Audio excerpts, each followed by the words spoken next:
at the Asheville Art Museum, and I am pleased to welcome you to tonight's virtual in conversation program.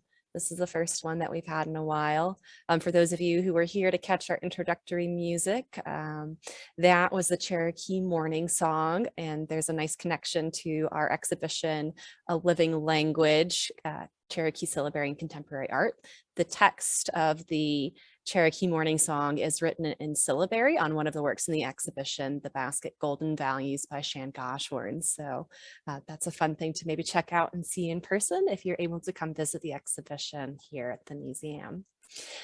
As most of you know, over the last year, the museum has shifted programming to the virtual realm. And as things have progressed, we've continued to offer virtual programs in addition to reintegrating our live programs in the museum.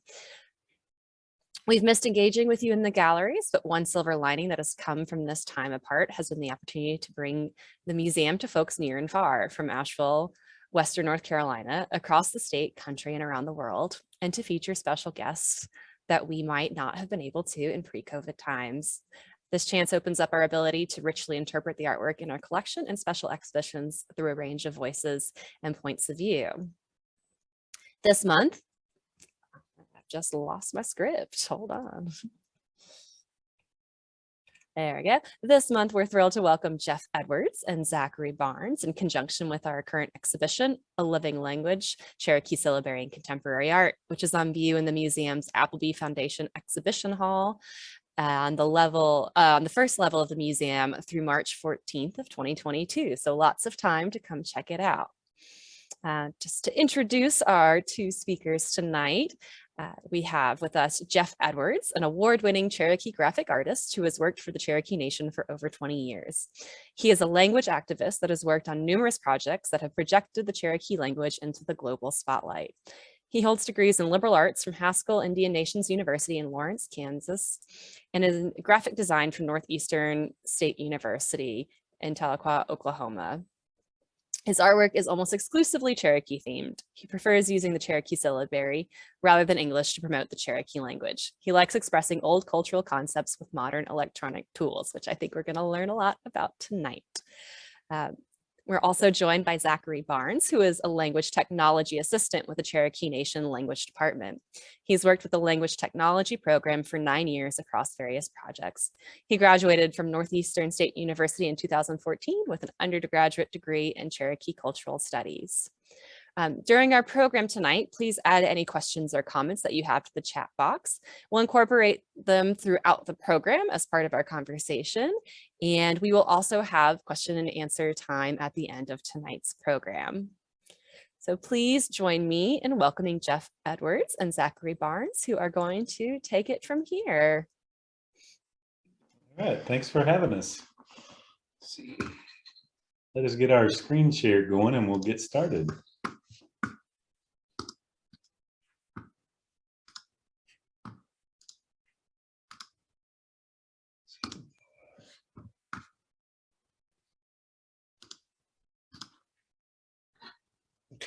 Okay, does everybody have that screen?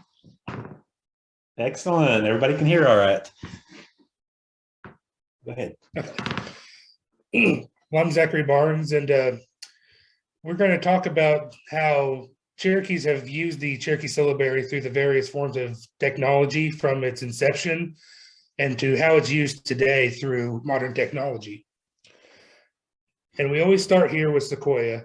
Before him, the Cherokees had no written language. Everything the Cherokees did was oral. All their stories, histories, mythology, it was all still told from one generation to generation. And it wasn't until Sequoia saw some people writing letters during the War of during the war that he wanted to do that for the Cherokees as well. Sequoia was a silversmith, and he wasn't literate in English, but he was really inspired by the English writing system to do the same for Cherokees. So it was said in about 1809 is when he started writing down all the sounds Cherokee had. Some say that his first work was an alphabet that encompassed every single sound Cherokee had. And then about halfway through that process of the next 12 years, halfway through that, his wife got angry with him and burned down his cabin along with all that work. So he started again, and the second time he did it, he developed a syllabary instead. And when he got done, he had to prove that it could be used for a writing system, and he had to present it in front of the Cherokee Council. The only other person who really learned his syllabary was his daughter, and so he had them tell him something in Cherokee, and he wrote down in his syllabary, and she came in and read it to the council, showing that what he had written actually captured the language that they had told him. And down underneath Sequoia is how he wrote his name with the S, C, Guo, and Ya. What's it doing? There we go. And we actually have here one of the only known signatures of Sequoia using his syllabary. When Sequoia got done in 1821, he had this version that was more of a cursive style instead of the style that everyone knows today. He had a character for all 86 letters. And once this was done and adopted by the Cherokee people, they really wanted to start going into print. But all these characters he had created, they were too complex for the typeset to be created. They couldn't hold the ink once they were designed, and some were too difficult to actually carve into the typeset blocks. So they developed a simplified version for all 86 characters, and by the time that they had made these typeset, they had dropped off the 86 character MA.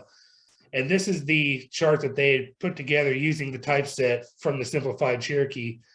And they also had to take it in a new order. They ordered it from A to Y because it followed the English alphabet. Because all the people working at the printing press in New Echota, the people who were putting the paper together, they weren't all Cherokee speakers. There's a lot of non-Cherokee speakers who didn't know how to read or write this new writing system. So they organized it in the way that was most familiar to them. And so this is how the chart that we all know today came about. And this just shows how the cursive for O got simplified and then carved into the typeset. And this was done for all 85 of his syllabary characters that were adapted into the typeset. Once they had enough of the typeset ready to go, a printing press acquired, they tested it on the first 5 verses of Genesis in the Cherokee Old Testament. And once they had a firm grasp of how to put together documents and how to quickly produce multiple pages, they put together the first Cherokee newspaper, the Cherokee Phoenix. This was the first bilingual newspaper that was a native newspaper. And it wasn't a translation from English to Cherokee. There were Cherokee articles and then English articles, totally independent from each other. They put this together so they could unite English and Cherokees together to hope to fight the removal that all of them were reading the same newspaper. And then once they had the Cherokee Phoenix going, they also used that printing press for various documents. They used it to print their New Testament. They did various educational books. This one here is a song book printed on the printing press. This is the Cherokee math book, a Cherokee almanac, and the Cherokee Constitution. And they also in 1918 produced a pamphlet on infectious diseases using a printing press as well. And another way that Cherokee has been utilized was in 1890, some shorthand was developed for court proceedings. This really never saw the light of day or was never used. At the time, most Cherokees were in court versus a white person. And at that time, the white person was awarded awarded during the courts without even a fair trial for the Cherokee. And anytime a Cherokee would have a dispute with another Cherokee, it wouldn't ever go to the American courts. They would have their own way of settling it. So since Cherokees were never given a fair trial, this never actually saw the light of day in the court system. But here we have the first Cherokee female seminary in Tahlequah. This is where all those educational books would have been used that were printed on the printing press. They taught all the women at the Cherokee Female Seminary, which is the site now for the Cherokee Heritage Center. And then once that burned down, they had a new building built, which is now Seminary Hall at Northeastern State University. And a lot of people don't know, but the Cherokees also had the first phone line west of the Mississippi River. They strung up some copper wire from Tahlequah to Fort Gibson, and the first words spoken on this phone line were in Cherokee. They had the communal box set up, and someone in Tahlequah picked up the phone, and they asked, "Hello, who is this?" And on the other side in Cherokee language said, "This is the devil, and I'm coming for you." Back in those days, they used to tell the kids that anytime the bells would ring from the receiver being off the hook, that was the devil coming for them. And if they ever played with the phone, that's what would happen. So they would tell it to the kids. And so that little story was the first thing spoken in Cherokee across the telephone west of the Mississippi.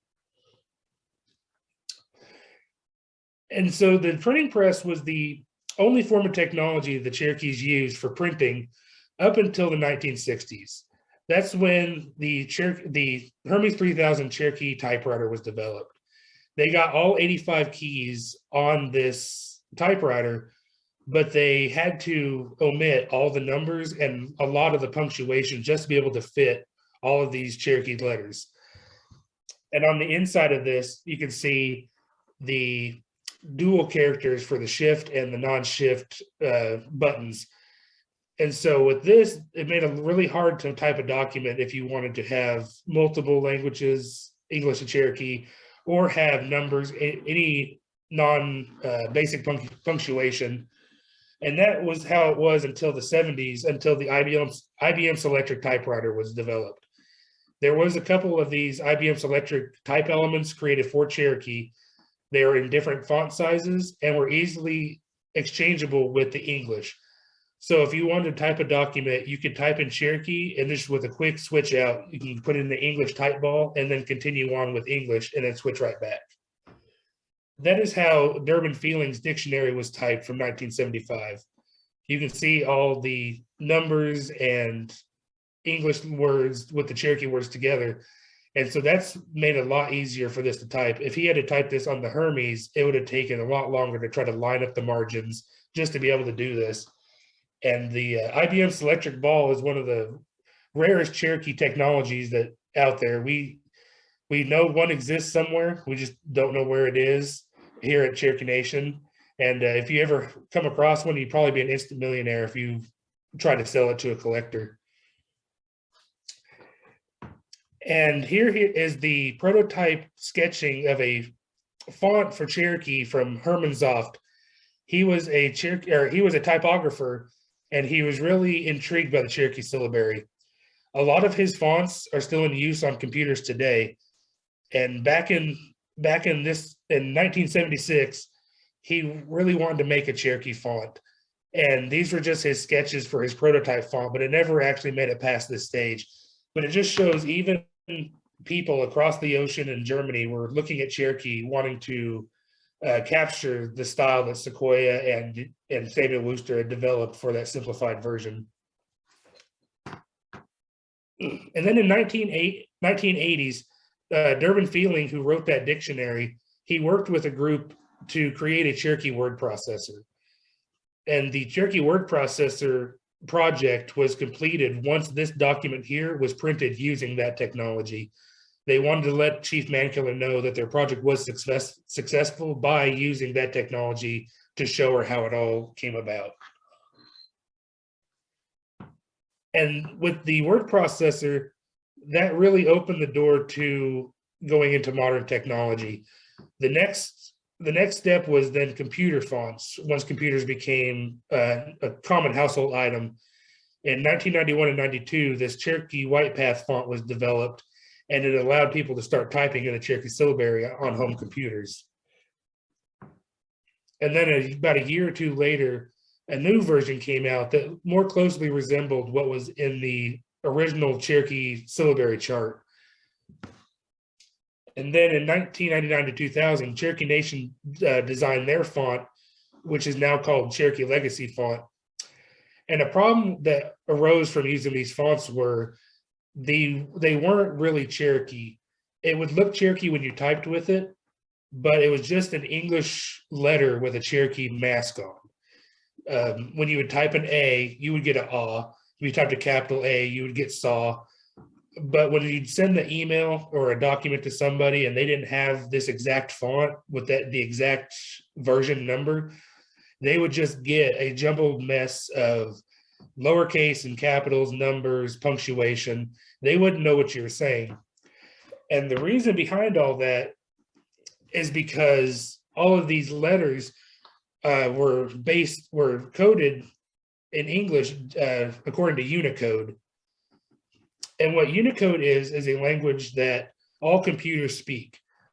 Unicode gives every letter of every language a unique box with a code that the computer will read.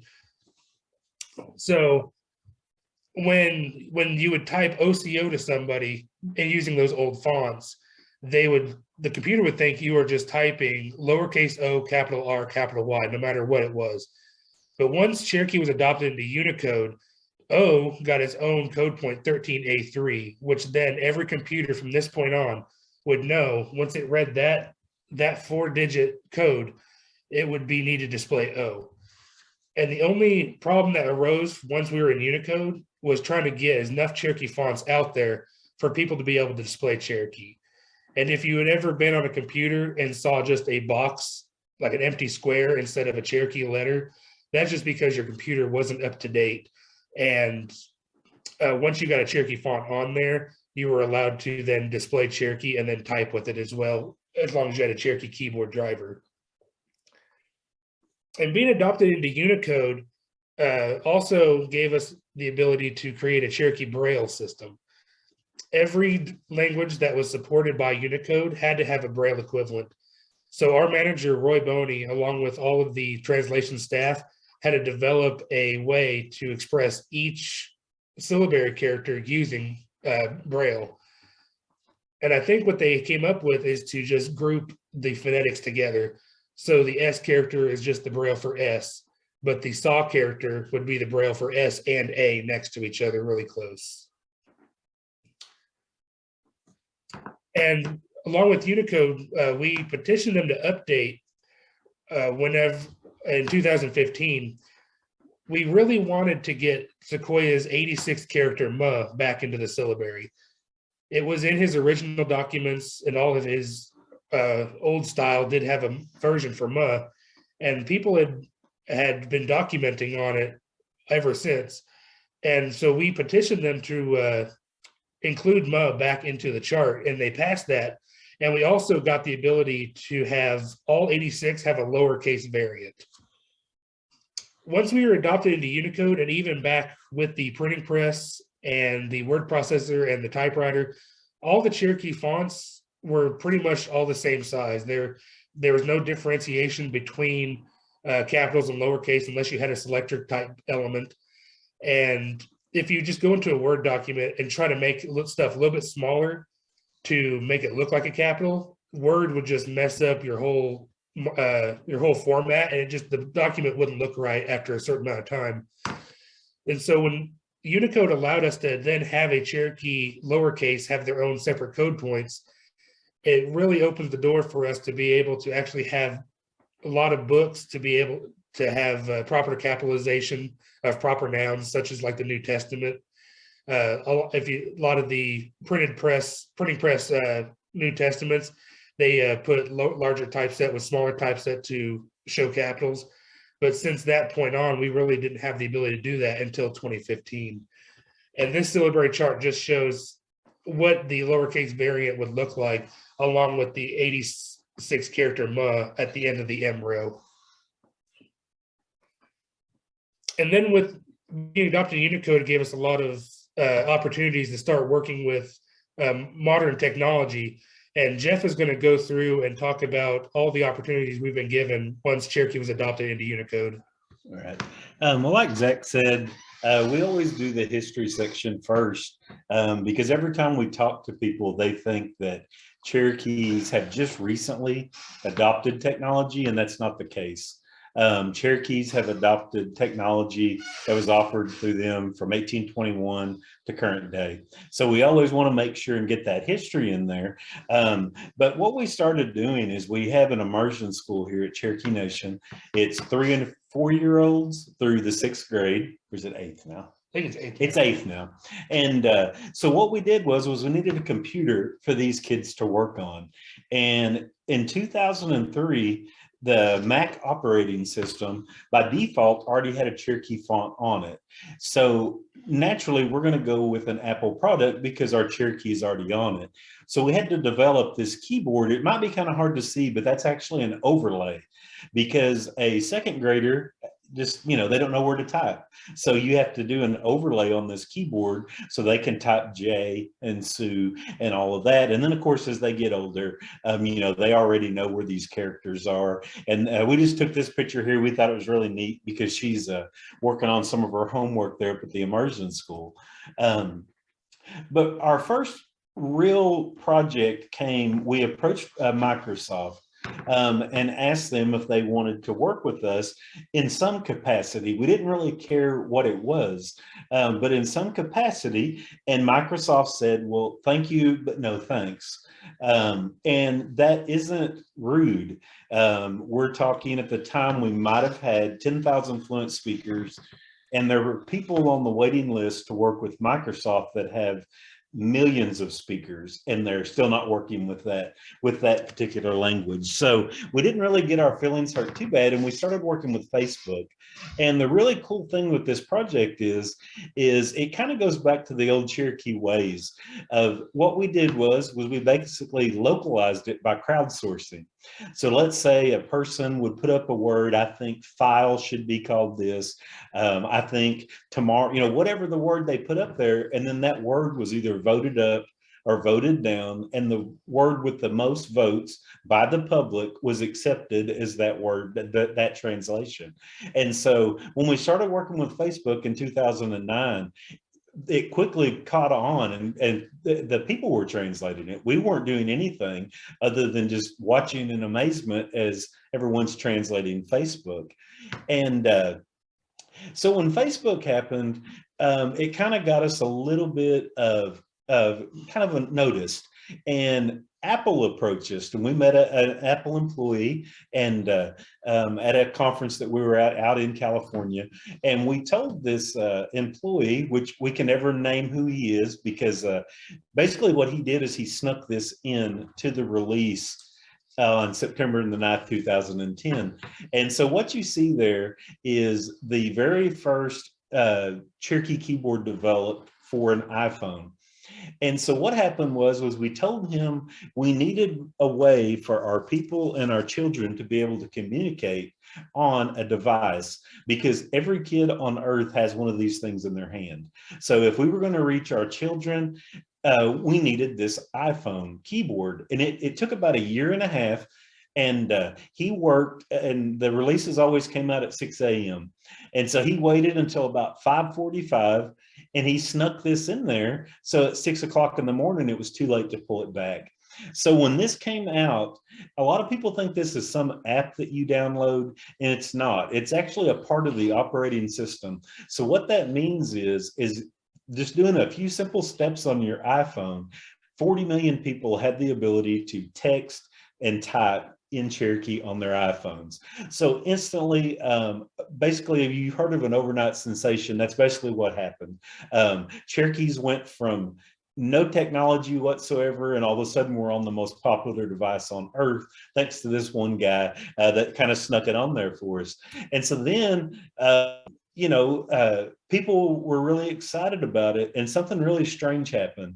A lot of our elders are very standoffish when it comes to technology, until they realized they could use this to communicate with the children. And once they realized that, they were sold on it.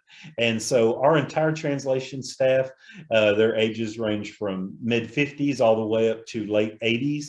They all have iPhones, they all text, they all type on their phones. And it was just a really neat phenomenon because we were mainly doing it for the children, but our elders adopted it just the same as our children did. And so this is just kind of some screenshots of how you type on the iPhone. As well as some localization that we did as well. And what was really cool was with Apple products, once something is on there, they never take it off because that would be unbuilding the build, and they don't do that.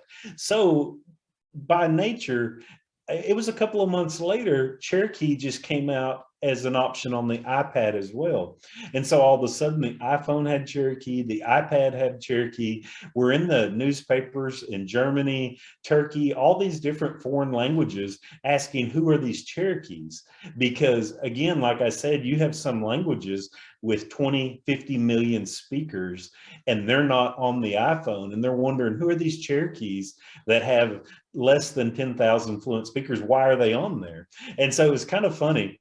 And of course, here's a picture. That's the Apple Watch. That's kind of the latest thing that's came out, and Cherokee's on that as well. So it just kind of shows once you get your foot in the door, it just continues to carry on, and you really don't have to do anything else. And so after all of a sudden, we kind of created a war between the tech companies. Facebook was very happy to work with us. Apple was very happy to work with us. So all of a sudden, it turned into a competition because this is free publicity for the company, which is great, but they're also helping a tribe that is struggling to save their language. So both entities win. So Facebook wanted us to translate the Google homepage. And that doesn't really sound like a very big task. You can see here on the screen, that was about 6,000 words to translate to be able to get the entire Google homepages in Cherokee. But one of the neat things Google did for us as well, you see that keyboard there, that's a virtual floating keyboard. So a user could actually use that keyboard on the screen in the web page, or they could also drag that keyboard off to their desktop and use it for Word, basically any type of typing tool. So if you didn't know how to type or to install the Cherokee font or a Cherokee keyboard, you were able to do that and pull that off. So that was really cool. And we finished Google really fast. And that's a mistake with the tech companies because they want you to do more. And so next came Gmail. And of course, Gmail is still pretty popular today, but they wanted us to translate all of Gmail. And so we thought, well, why not? You know, we've already did all this Facebook and all this other stuff. Let's just do it. So we translated all of Gmail in 2012 with Google. I don't really know exactly the word count on this word wise. It was probably well over 50,000, but I can't, there's so many things that have happened since then. I can't keep up with all my numbers. So basically a user goes into their settings, turns on one setting, and instantly their entire GUI or their screen, Gmail, will turn into Cherokee. And then of course they panic because they don't know a lot of the words. So we made cheat sheets that people could download so they could learn what inbox was and different things like that. And it's super easy to turn the English back on as well. And so we were always after Android, which is owned by Google, because we didn't have a Cherokee font or keyboard on Android. And iPhones are very expensive. We all know this. They're $11, $12, $13, $1,400, whereas you can get an Android phone for free with your plan, you know, at Walmart. And so we wanted to be able to get Android, Cherokee on the Android, because we knew our people were more than likely going to be able to afford an Android phone over an iPhone. So we kept going to Google, and basically what Zach was talking about earlier, when you don't have Cherokee installed on something, you have all these little squares. And they call those little squares tofu because they're basically empty squares. So every time we did a presentation at Google, we were really cocky, and we made sure to throw up an Android phone shot, and all it was just these squares. And we were like, now everyone else, iPhone and all these people support Cherokee, and then all of a sudden, out of nowhere, we get Cherokee support on the Android phone in 2014. So that allowed the font to be displayed, but at that time, no keyboard yet. And of course, a little bit later on down the road, out of nowhere, bam, Google steps up to the plate and they give us a keyboard. And we didn't feel bad. At first, I kind of felt bad because when you do a Google Talk, it basically is recorded for anybody in the world to see. And we kind of bashed them there a little bit, but they stepped up and answered because they delivered us a keyboard. So now our people had a choice. They can go get the free phone that costs them no money, and they're able to type on that phone as opposed to paying $1,100, $1,200, $1,300 with an iPhone. And also, one of the really neat things that came out of working with all these companies is they developed this really nice fonts. We actually worked with typographers one-on-one. They took all of our suggestions, so we were able to get some really neat fonts out of this as well. And of course, these fonts are free for anyone to download. And then here comes Windows back. Windows is like, hey, we've seen what you guys did with Google. We've seen what you did with Facebook. We've seen all this work that you guys are doing. We decided we want to work with you, and we're like, okay, well, that sounds good. So in 2012, we met with the executives at Windows, and it was a really neat deal because they treated us as a true sovereign nation. In one room was the sovereign nation of the Cherokee Nation, and the room right next to us was China, where they were having a meeting with Chinese dignitaries. So it was a really neat meeting. They treated us with the respect that I felt like we deserved. And what they wanted us to do was they wanted us to translate the Windows 8 operating system. And what that means is that's everything. That's not just a little pop-up here or your warnings. Everything underneath what you see on the computer was to be done in Cherokee. And they had worked with 3 separate tribes to try to accomplish this feat. And I cannot remember who the tribes are, and if I did, I wouldn't name them. As far as they got was 1% completion, and they had to pull out. It was just too much of a task. So basically, they put it nicely. We're going to give this task to you guys. You've got 18 months. And if you can't complete it, we're not going to really try to work with Native communities. So no pressure. But if you don't get this done, we're not going to work with any more Indians. So we didn't really, that kind of really stoked the fire with us. So at the time, there were about 4 non-speaking Cherokees, which is myself and Zach. We're not fluent speakers. And we had about 8 translators. And all in all, they translated about 250,000 new words, technology terms, into Cherokee to make this project happen. And so some of the words that they had all the words that they had to come up with, almost none of these existed. So just like email, Anagaliski Gowela, that's lightning paper. So that, they tried to put something along with that, because when you send an email, it's instant. It's just as fast as lightning. But none of these words existed. So our translation staff, a very small translation staff, had to create, I would say, probably 99% of the words that Windows wanted. And we completed that task, and it was a very big day again at Cherokee Nation. We got the CNN trucks, and everybody's, getting interviewed and all that stuff. And then Microsoft said, well, since you did that, how about we do Office Online? And we wanted to do Office Online because our people could access this. Office Online is free, and we always try to go after projects that are free. We don't want it to cost our people anything. And so we agreed to try to translate Office Online. And again, it took a lot of hard work, about 200,000 additional translations, and we had Office Online translated, and anyone's able to access this. You just have to go in, turn on the Cherokee, and then you've got a Cherokee Office, a Cherokee PowerPoint, etc. And again, when you get successful with the companies, they get greedy. So then Windows wanted to do Windows 10. So we're like, okay, we'll do that. And so we only had about a year to work on this one. And again, we were successful working with Windows. We do have Windows 10. As you can kind of see by the screen, everything on the screen that you will see is going to be in Cherokee. There's no English whatsoever. So, and again, here's another font that we got for free out of doing that kind of work. And the reason why we did this work is because it didn't cost Cherokee Nation a penny outside of our salaries. And Microsoft, Google, Facebook, they all did the work for free as well. So everything that you've seen so far with Windows, all of that stuff with Android phones, everything was done completely free. You know, we didn't spend billions of dollars or anything like that. And then Microsoft actually, when we completed Windows 10, they made a language portal. And that address right there that's up on the screen, the microsoft.com/en-us language. That is every word that we translated for technology term wise into Cherokee. And so anyone can access that. And, you know, you can look up any word that you want. If it's technology related, it's probably in there. Some of the other projects we have done as well is we've also worked with Mango, which is a language app. Again, completely free. They sent a person down here and kind of trained us.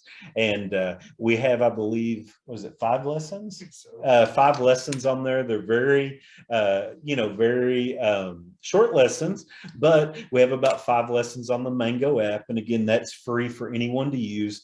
At the time, all you had to have was a library card, and you put that information in, and then you could access the app for free.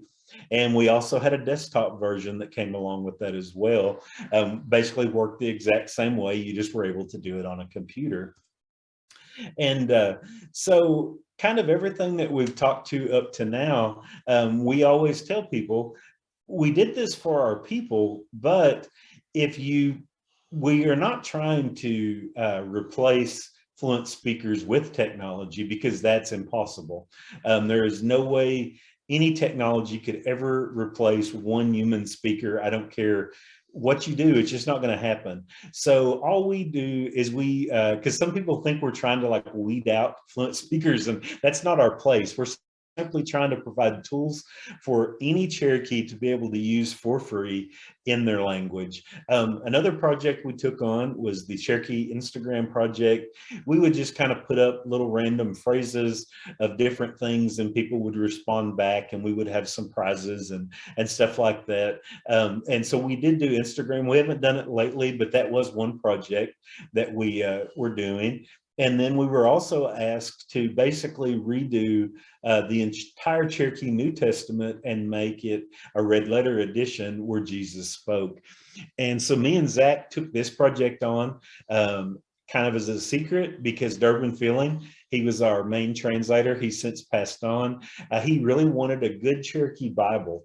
And so me and Zach kind of behind the scenes worked on this, and we kind of gave it to him and said, hey, you know, that Cherokee Bible you wanted? He said, yeah. We said, we need you to proof it first. So that was our gift to him. And it meant more to us working on this. It took about 2 years to do this. We had to retype it all. And then of course, where Jesus spoke, we had to make those letters red. And, but it was a really cool project to be able to provide Durbin and all other Cherokee speakers with the red letter Bible edition. Aside from that type of work, we also create a lot of posters, learning material. This poster here is kind of a learning how to write your Cherokee syllabary, because again, our immersion school, you know, we've got 3- and 4-year-old kids, kindergartners, first grades. We also have adults. And in essence, they're a kindergartner, because if they've never seen the Cherokee syllabary, they have no clue how to write it either. It's just a crazy R with the curvy tail. So they need to know. So these posters are not just used by our kids, they're used by everyone.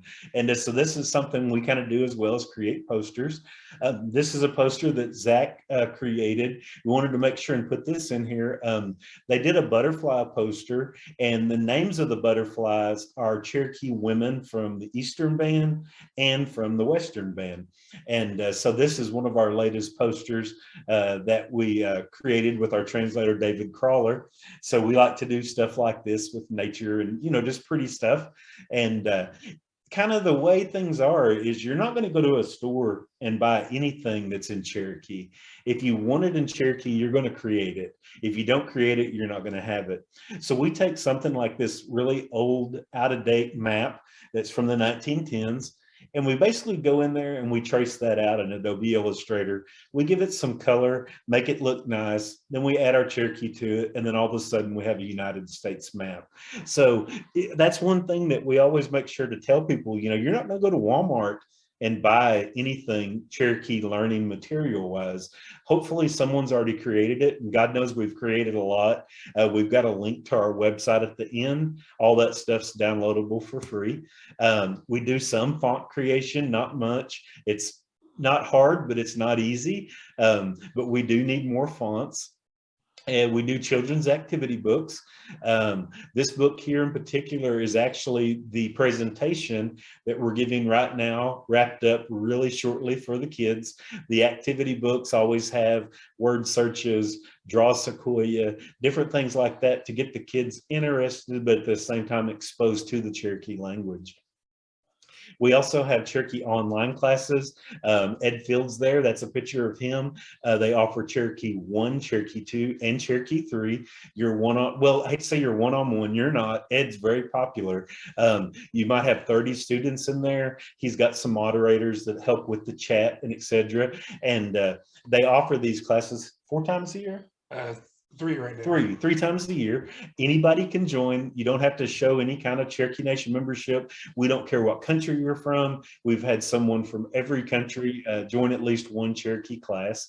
And so that is another option as well. Ed's a really good teacher. And so if you're interested in taking some Cherokee online classes, it's a really good place to start because you don't have to leave your home. And in the days of COVID, you know, you can just kick back and learn some Cherokee. And we always like to show this slide because basically this used to be the end of our presentation. We started out with an article from the Cherokee Phoenix, and here today we are still printing the Cherokee Phoenix today in syllabary as well as in English. Of course, the Cherokee syllabary is also online, and we're just kind of showing off our new font there, Noto Sans, where Google gave us this font, and we're able to use that. And this is the last project we actually completed. It's the weirdest project. We went back in time to that dang printing press, and this is not fun, but it was fun. We laid this document that you see on the printed version. We laid that out in metal typecast. And this is 18-point type. And to kind of give you an example, the type is not even as tall as the head of an eraser on a pencil. It's very small. So not only is the Cherokee syllabary backwards on the lead typeset, you also have to build the page from right to left. And so this took me and Zach probably about 3 weeks to lay this out, but it was super, super cool because this was the announcement that on October the 15th, Cherokee Nation was declaring October the 15th as Sequoia Day. So we released this out to the public. The chief came out, signed it into law. So October the 15th is now, you know, and so we thought that was a really cool throwback to Sequoia because it's the 200-year anniversary of the Cherokee syllabary. So we basically went back and made the proclamation like they would have made it 200 years ago. So it was a really fun, I teased, it was a really fun project to work on. It was very trying, but very rewarding. And so now we've got about a 5-minute animation that we're going to play for you guys. Zach made this animation, and it's basically the talk we just gave in animation form so that kids are more interested in it. Because when we go to schools, kids don't really pay attention to us. So go ahead, Zach. All right, we're going to do a test. We did the share audio, so I'm going to go ahead and mute and see if that goes through. If not, we can try to use the speakers.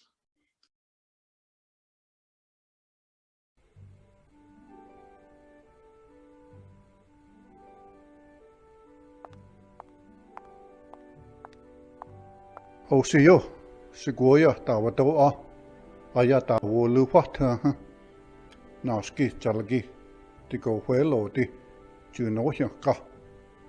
Anijalagi, Nigo Hila, Utlista Andel Quasco, Didolki, Nana Nehoi, Naski Ejesti, Technology, Daja Yasha Heli, Nijulis Tanner, Go Huelodi, Canesti, Utanetli Yasai. Here, Nidustuk, a girl, Judalena Hai, Tigo Huelodi, Junohaka. John Tesco, no, here. Naski, Nidustana, Jiggy, the go well di, you know him go. Ase, the go tlahisoti. Nulis tanagi, Naski, the nile diski, una dotti. Here, Astanana nidasti, the go well di, Gesagi. No one, no, here, Justi, Talugiski, the songs dotti. Winulis tanagi. Dani lace diska, Dan diskagi, Naski, Jalagi. Ayetli, Duni Lake Tanner, Junan Elti, the go whaley, Duni na ai, the canoe thirsty, the go whaley, Ale, Naski, Jalagi, Jule Hiso Nai, a girl, and a young we asked, Juni Lake Tanagi, go whaley, na nai, canoe hesa, Nijulis Tanners Tanagi, Ugoda, Jude Tiota, Ulo Sergi. Naski ani jalagi, Juni luchagi, ahani, ani yang we after skadugi, jalagi, ayetli, uyana, unisilda nagi, Jun sanoheti, wigutalati, Naski agayi, nulistana, ahanetitli, udeliga, kaski yogi, egoni, uweyai.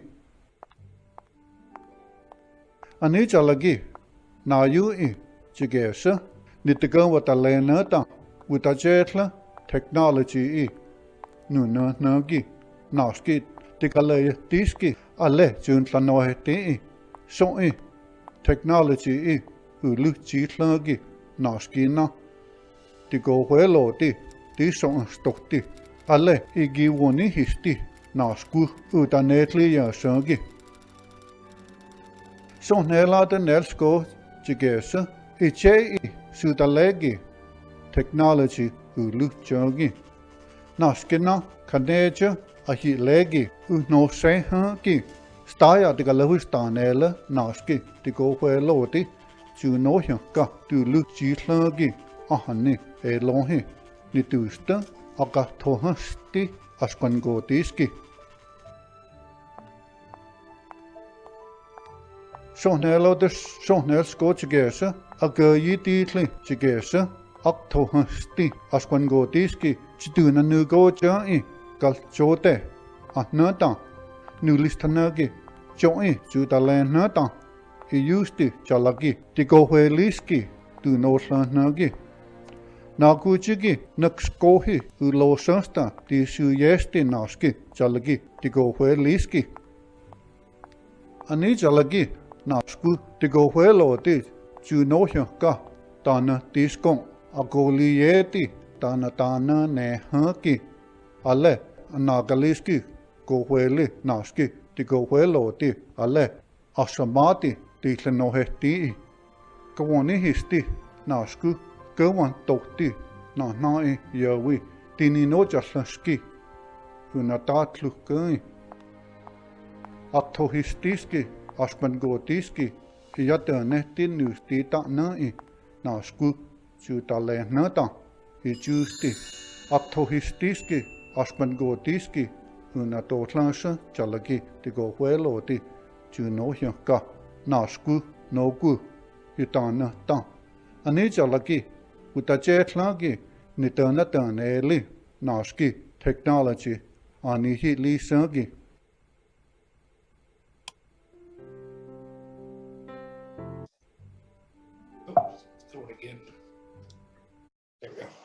All right, so that's kind of our history presentation. of how Cherokee has been adapted from basically 1821 until today. And so I don't know, I've got some art slides on there as well. I don't know if you want to talk about the presentation and then some art, or we hit exactly at 45 minutes. So we did well on that.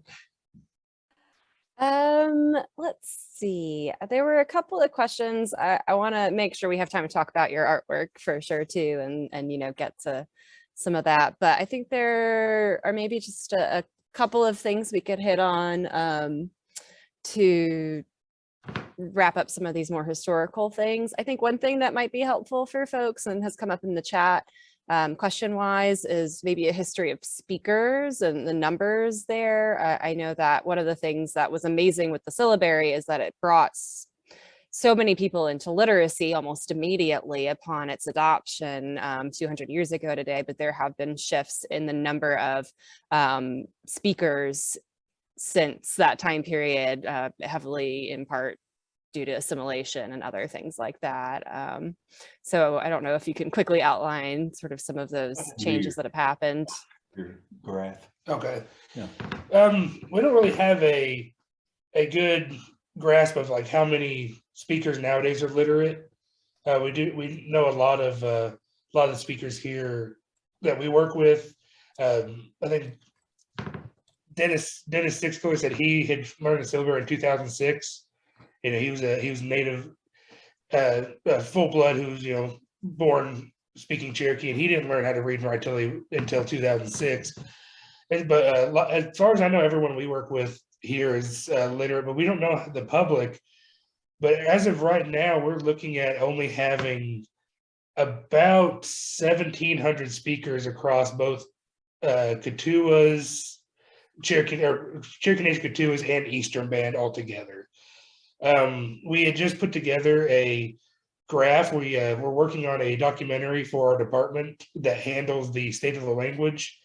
And it started, they had about a 20,000 speaker population back when first contact was made. And from that point on, throughout history, there's just been drop after drop. With smallpox, it cut the number in half. And then the survivors got the numbers back up again. And then with the Civil War and the Trail of Tears and the boarding schools, it was just hit after hit. And the last census that was taken historically was in the 60s, and they counted about 10,000 at that point. And from then to the speaker roll that Cherokee Nation has done with a book where they document the names and have every Cherokee speaker sign their name to this book and get a medal for it. They had in 2019 about 1,900 signatures, and they thought they knew about 200 others that hadn't signed yet. And since COVID, they have probably lost about 200 to 300 speakers due to COVID or other causes. So we're looking at about 1,700 at most left. Sort of, in the spirit of preservation and activation and active use of the language, what are some ways that you've really seen technology affect preservation and language learning efforts? I know you've outlined some here, but if there are other sort of tangible, particularly like with the kids, I think that's such a, there's an immersion school in Cherokee here in Western North Carolina and one out that way. And so, ways that you've seen technology specifically be a really impactful tool in these efforts to increase speakers. Well, I think probably the biggest is, and I don't really understand, we never really used connecting like through Zoom until COVID, even though it was readily available. But I think that just that in itself, to where I can connect with anyone in the world, that has been just a major contributor to language, because we have people out in the community that do community classes, like TikTok. The kids can make videos and show each other their videos that, they're doing that kind of stuff. But I think really not only that, but also we have people like me and Zach, we do a lot of digitization of documents. And then after we do that, a speaker comes in and we record that speaker either saying that word or saying that sentence. And to me, there's nothing better if you're trying to learn a language than actually hearing a fluent speaker speak that word for you, because they're going to drop vowels. They're going to make sounds that aren't even in there. If you know how to read the syllabary, it's just kind of, it just kind of, you can't beat having a speaker. And by saving those things, we should have been doing that 50 years ago, recording our speakers, but it's only something we've been doing fairly recently. And I think that's going to be something that's going to be priceless, even 50 years from now, is just having that ability to hear that person speak. Definitely for me, the like I said, TikTok and Zoom and all these ways, because kids enjoy doing that. So what better way than to make them do it in Cherokee? So. One thing that was interesting to me in some of my conversations with folks out in Cherokee was the use of the New Testament translation as a way to actually record words that had been translated, 100 years ago, 150 years ago, and to go back and to find words that maybe had fallen out of translation or been forgotten. And that makes me think of the crowdsourcing project that y'all were talking about on Facebook. I wonder, what were some of the sources that people were pulling from for finding sort of those crowdsourced words? I know that there are obviously historical examples, and it sounds like you've been documenting some of those.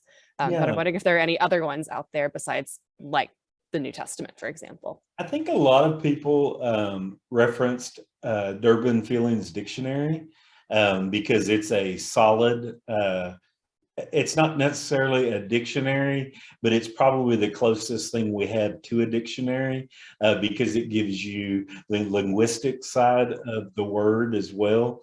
And I think a lot of people reference that. There's several other books out there that are really good, but I think what was really cool was you had these 16-year-old kids going and asking grandma, how do you say this in Cherokee? And it kind of spiked an interest in younger people, because they use Facebook to maybe have a conversation with an elder or an elderly family member to get that Cherokee word, because we always tease, but kind of the going way, when Cherokees get ready to fight, they say, well, that's not how my grandma said it, in Cherokee. And so I'm sure that went on a lot on the crowdsourcing of Facebook, as in my grandma right now did not say it that way, but I think people relied on relatives, probably very little literature, because those technology terms just aren't out there.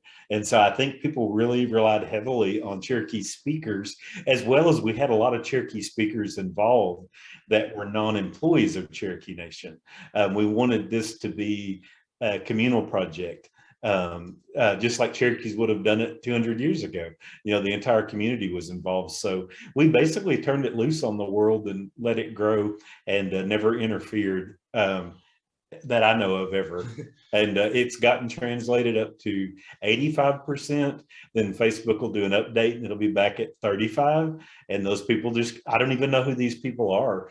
We have no way of knowing that information unless they tell us. They don't have to sign up or anything like that, but it's a true community project. I really love the way that technology is functioning as a link between generations in such interesting ways. I think we often think of technology as a thing that maybe isn't always adopted or embraced in the same way by different age groups. And yet it seems like there's a really interesting unification that is happening among all age groups through the prevalence of these available technologies. I think that's really cool to hear about and see. There's one historical question that came in about any link between syllabary and the Cherokee Constitution of 1827, which I don't know if that's too specific of a history question, but. I don't really know on that. Our history guy went home about 4 o'clock. Dang.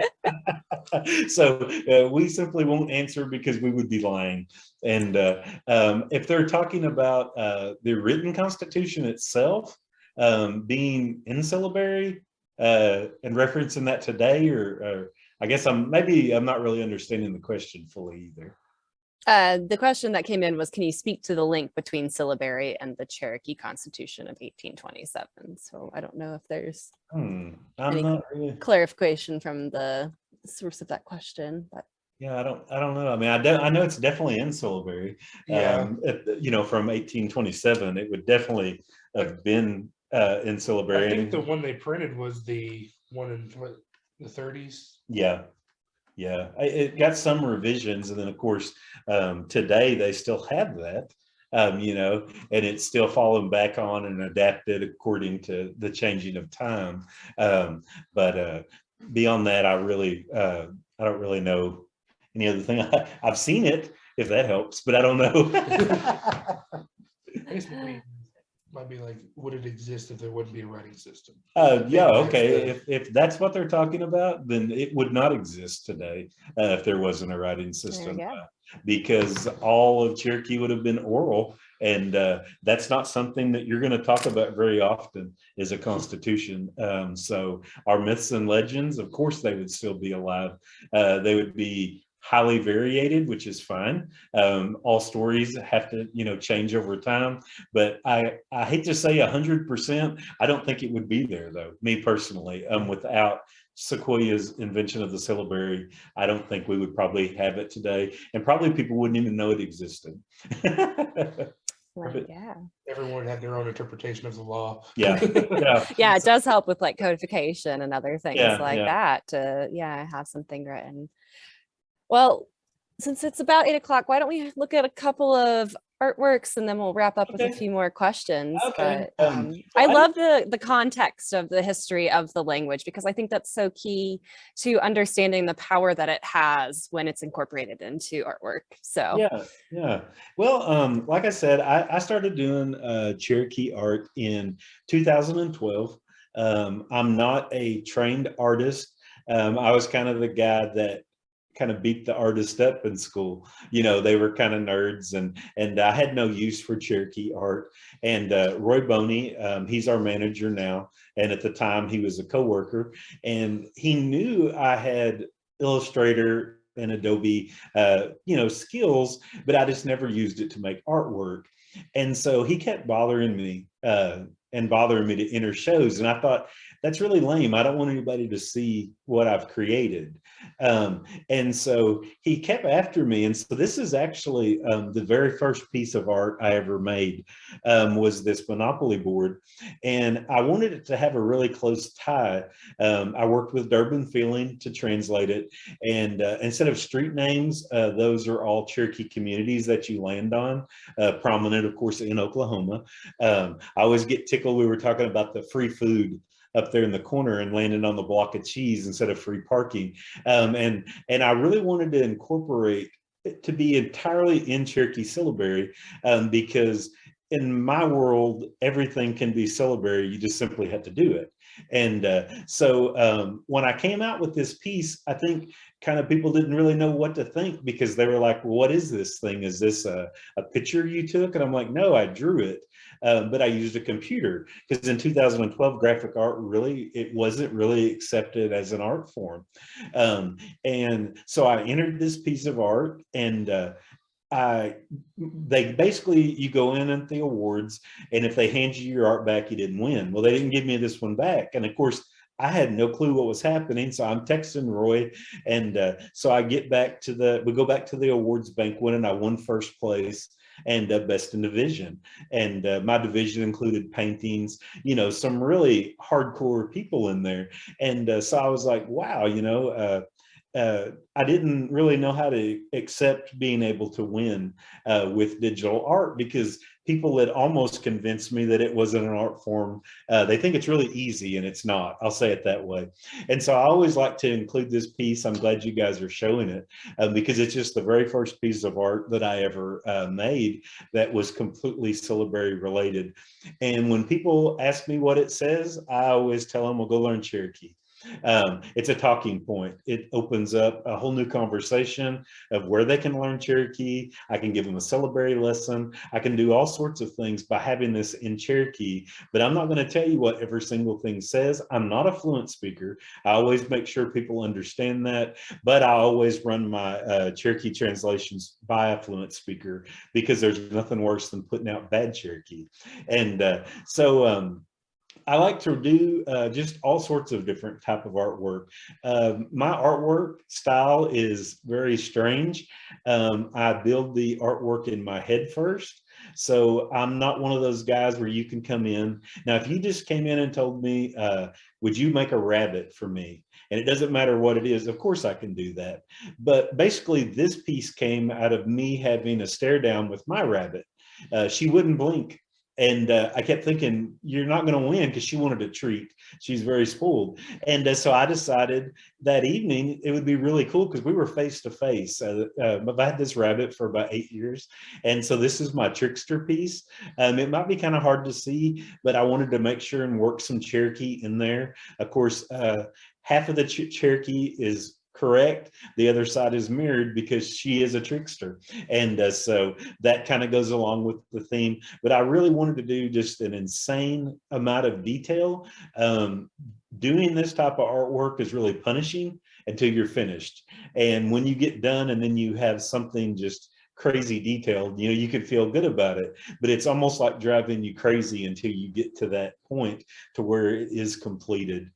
And again, I love using just the syllabary by itself to make artwork.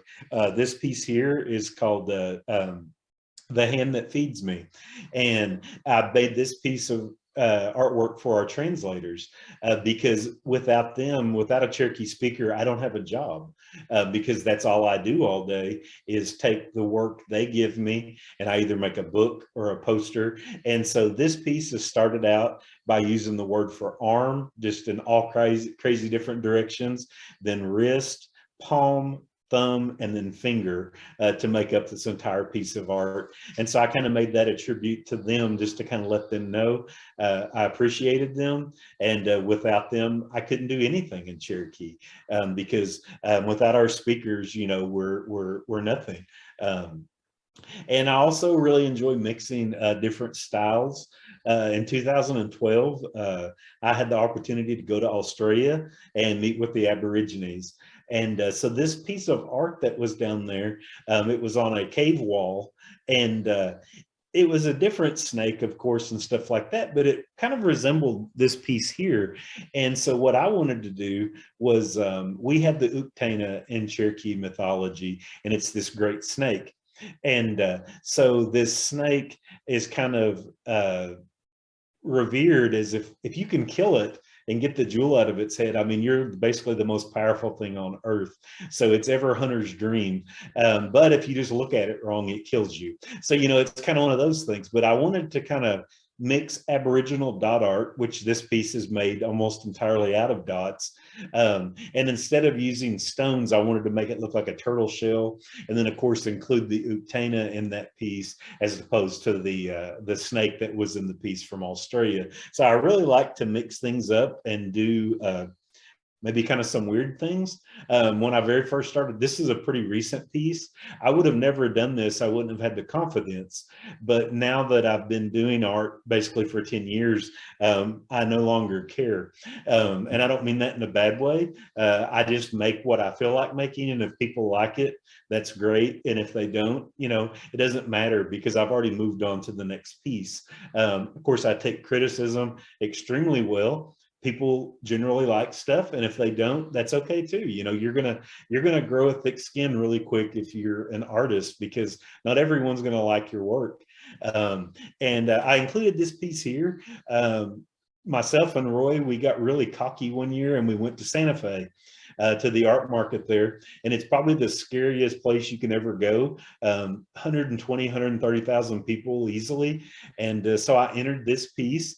Uktana Killer is basically what it's titled, and instead of the dots, I used the Cherokee syllabary. Instead of the power up squares, I use the Cherokee star. And of course, instead of ghost, I use the Uktana.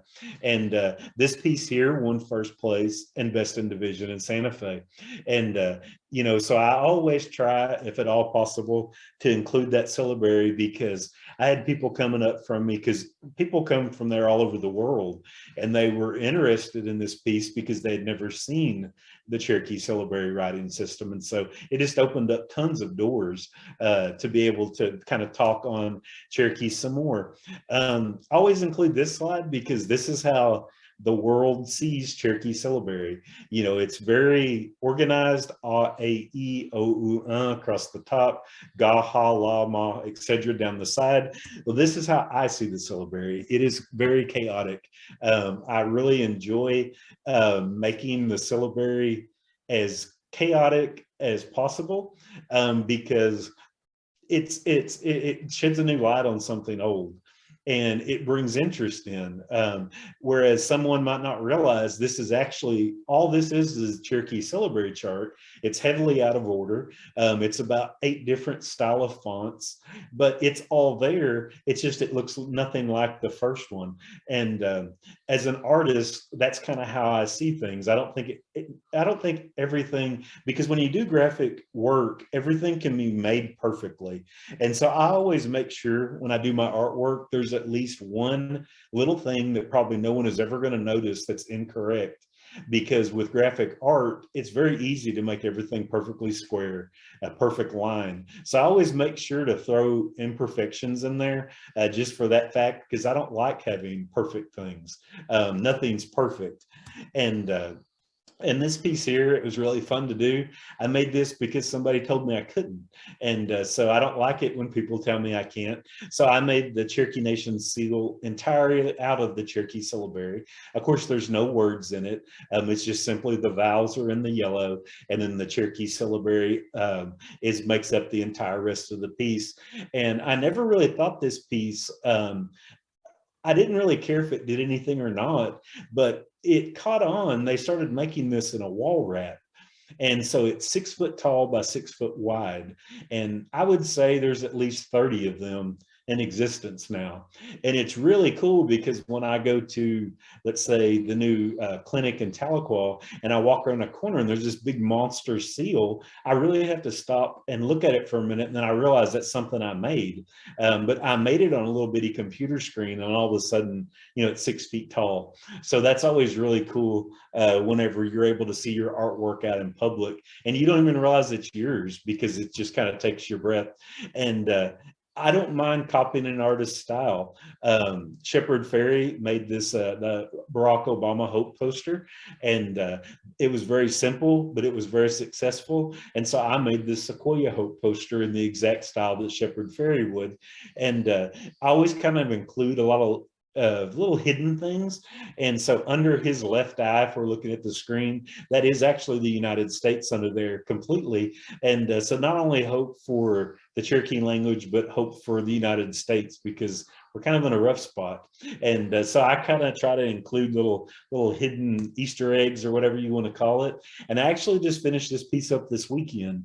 I was working on just kind of piddling around, and I saw Benjamin Franklin's Join or Die poster, and I thought, I want to make something Trail of Tears related. And so I cut my Uktana up in 8 pieces to signify the 8 states that the removal went across. He's got 5 rattles on his tail for the 5 tribes that were removed. The routes, of course, is a map that me and Zach made, all the different routes that the Cherokees took to get to present day Oklahoma. And then of course we had to throw Andrew Jackson in there, because without him we would not have had to have been removed. I don't want to go into great detail about it, but the Cherokees had a petition signed, 15,000 signatures, went before the Supreme Court. The Supreme Court agreed we were a sovereign nation, and Andrew Jackson said, I don't care. And we were rounded up, stockaded, and removed. So unfortunately, Andrew Jackson did have to be in there, but he's at the head of the snake because he is a snake. And so, you know, you can make something really simple like that syllabary seal and it speaks for itself, but I like to make art like this that you don't even have to say anything, and it speaks to the person looking at it. That's probably my the greatest part for me of making art is people always say, well, what were you thinking when you made that? And I always answer that with the question is, well, what do you think I was thinking? Because I'm not that guy. I'm not educated in art. I don't really sit around with my buddies and talk about art. I just simply create it, get it out there, and hope people like it, and then I make something else. Sometimes I have fun, like with that trickster rabbit where we had the standoff, whereas this piece here is a very delicate but necessary piece of art, because I hope that if you don't know, this will teach you something about the Trail of Tears. And if you do know, and maybe you've forgotten, hopefully it reminds you that it did happen. The history of the Trail of Tears is going to be all over the place. 4,000 died. Oh, it was only 400. Those facts can be argued, but the fact that it did happen can't be argued. It did happen. And so this is the last piece of art that I made. Like I said, I just finished this up just a few days ago. And that's really all the art I had to share. I didn't know how many pieces you wanted me to show or how long you wanted me to ramble. Yeah, that was great. It was fun to see some stuff from me that I haven't seen yet, because I've seen some of the stuff that you sent a pretty good grouping of things, but exciting to see something new too. One of the things that I've been talking about with my colleagues a lot is this idea of digital born art, stuff that happens on the computer to start off with. Do you feel that your work with technology over the past 20 years or so kind of predisposed you to be ready to embrace digitally born artwork and art making? Yeah, the reason why I had any skill at all in doing this type of work is because we needed books created for our children at the Immersion School. We needed posters of the United States, how to brush your teeth. So I had never done any type of work like that before. So that is kind of, I didn't take any classes. I just kind of figured out how to do it. But that's kind of how I got my feet wet doing it. And anytime I made something, it was always in Cherokee syllabary. I never made anything in English because there wasn't a need for it. It already existed. And so when I did start doing art in 2012, it was no big deal because I've been doing that for a living for like 8 years. I just never looked at it as artwork. I looked at it as a teaching aid. One thing that we talked about way back when we first had our first meeting was the differences in dialect and the emergence of slang that happens in Cherokee just as it happens in any other language. Do you ever find yourself inspired by some of the things that you're learning from either sort of various speakers coming from different backgrounds or from changes that are happening actively in the language as definitely. it adapts to current usage? Yeah, we're horrible. We combine, I do it all the time to everyone, everywhere I see by saying Wadoski, because Wado is thank you in Western band and ski is thank you in Eastern band. We constantly invent stuff. Some things I can't say, but it's a lot of fun. But what's really fun is to hear the kids using slang on the playground.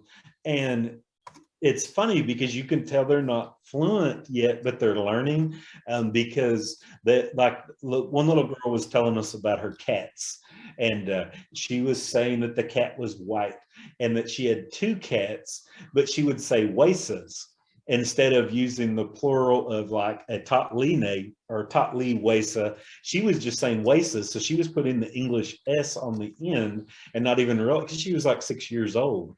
And so it was really funny to us. She was trying so hard to tell us this story about her cat, and so she was just throwing English in there along with her Cherokee. And then of course the kids have invented tons of words. They do I don't really know, like the LOL stuff on texting. They have quite a few of those. I don't know what they mean in English, so I definitely don't know the slang Cherokee ones. When somebody sends me that, I'm like, you either speak or I'm not responding. And so the kids have kind of invented their own slang using abbreviations, I guess you could say. And they've just created words. I don't know if I can't think of any off the top of my head. Like they've created words for awesome, and they use the word for cold, but it's like cool, like you're cool. And so they're adapting words that really don't mean like it's cold outside, you would say in Cherokee, but to them, that's the word they use for cool. You're cool, I'm cool, and so they are heavily changing the language. And I feel like, in the next 20 years, there's definitely going to be a big shift to where those words are just going to be second nature, because their generation is going to be the prominent Cherokee speaking. So there's a definite morph happening. I hadn't even thought about once you introduce something into the realm where someone can text with it, that it can become the shorthand that we use in text messaging. Hadn't even thought of that yet. Sounds like we all need to be on TikTok learning from the kids out there. Yeah, they really take advantage of it, and man, they just go with it, because I always tell people when I make artwork, there's no rules in art, and that's what I love about it. Well, these kids at our immersion school, they're fearless, and there's no one there to tell them you're not doing it right, because it's them talking to each other. And so it's like they're not afraid of making a mistake, and they're also not afraid of inventing something, and which I think is really cool, because if they're willing to do that at 12, imagine what they're willing to do at 20 or 30, and so I think that shows great character of the kids' bravery. Now they don't do that around fluent speakers, because they will get them, but outside of that, it's okay. And the fluent speakers understand, because there's going to be words from a fluent speaker that's 80 years old that they used when they were a child that aren't going to be used today. They understand that things die as well as things being born. And a lot of the words that they did use, like the word for car, the dialect on that's all over the place. How many ways can you say it? 5 or so? It's like 4 or so different ways to say car. One of them was a sound alike. Yeah, automobili, which is a sound alike.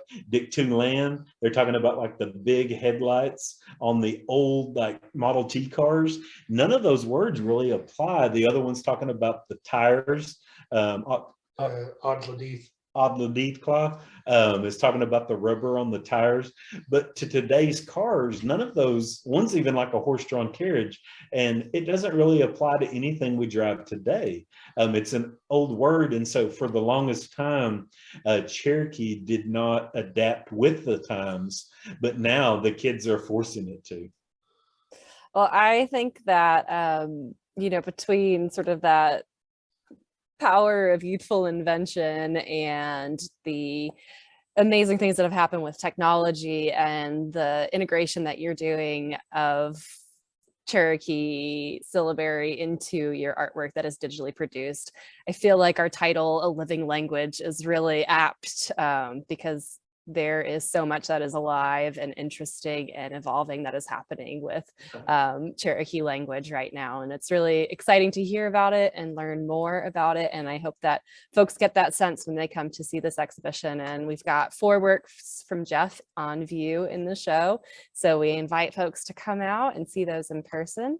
I'd like to thank Jeff and Zach again for collaborating on this evening's program with me. Though it would be great to have you here in person tonight. It's so nice to be able to do things virtually too, and we hope that you'll come visit us at some point soon. And we're just so grateful for your time. And thank you all to everyone for joining us virtually tonight. There will be an evaluation that's going to be sent out to collect feedback on tonight's program, so please watch your email.